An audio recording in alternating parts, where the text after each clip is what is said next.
nowadays, Martin Odegaard, that when he was 16, I watched him play, and I could see the talent. I could see all the talent in him, but I could see so much arrogance and laziness in him, And I really thought, well, you're too clever, you're too big-headed, you're full of yourself, and that doesn't work in a team.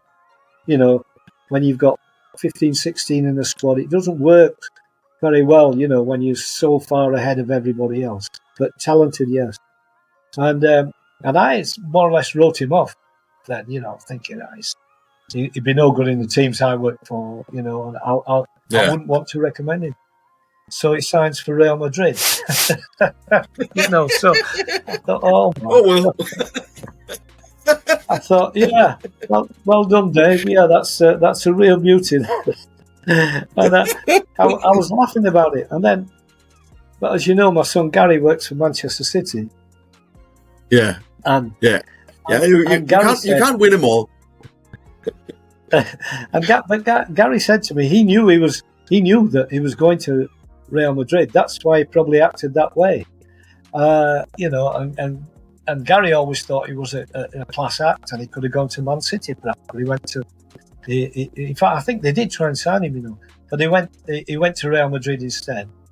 But then he wasn't a hit there, really, was he? And it may have been because of his attitude.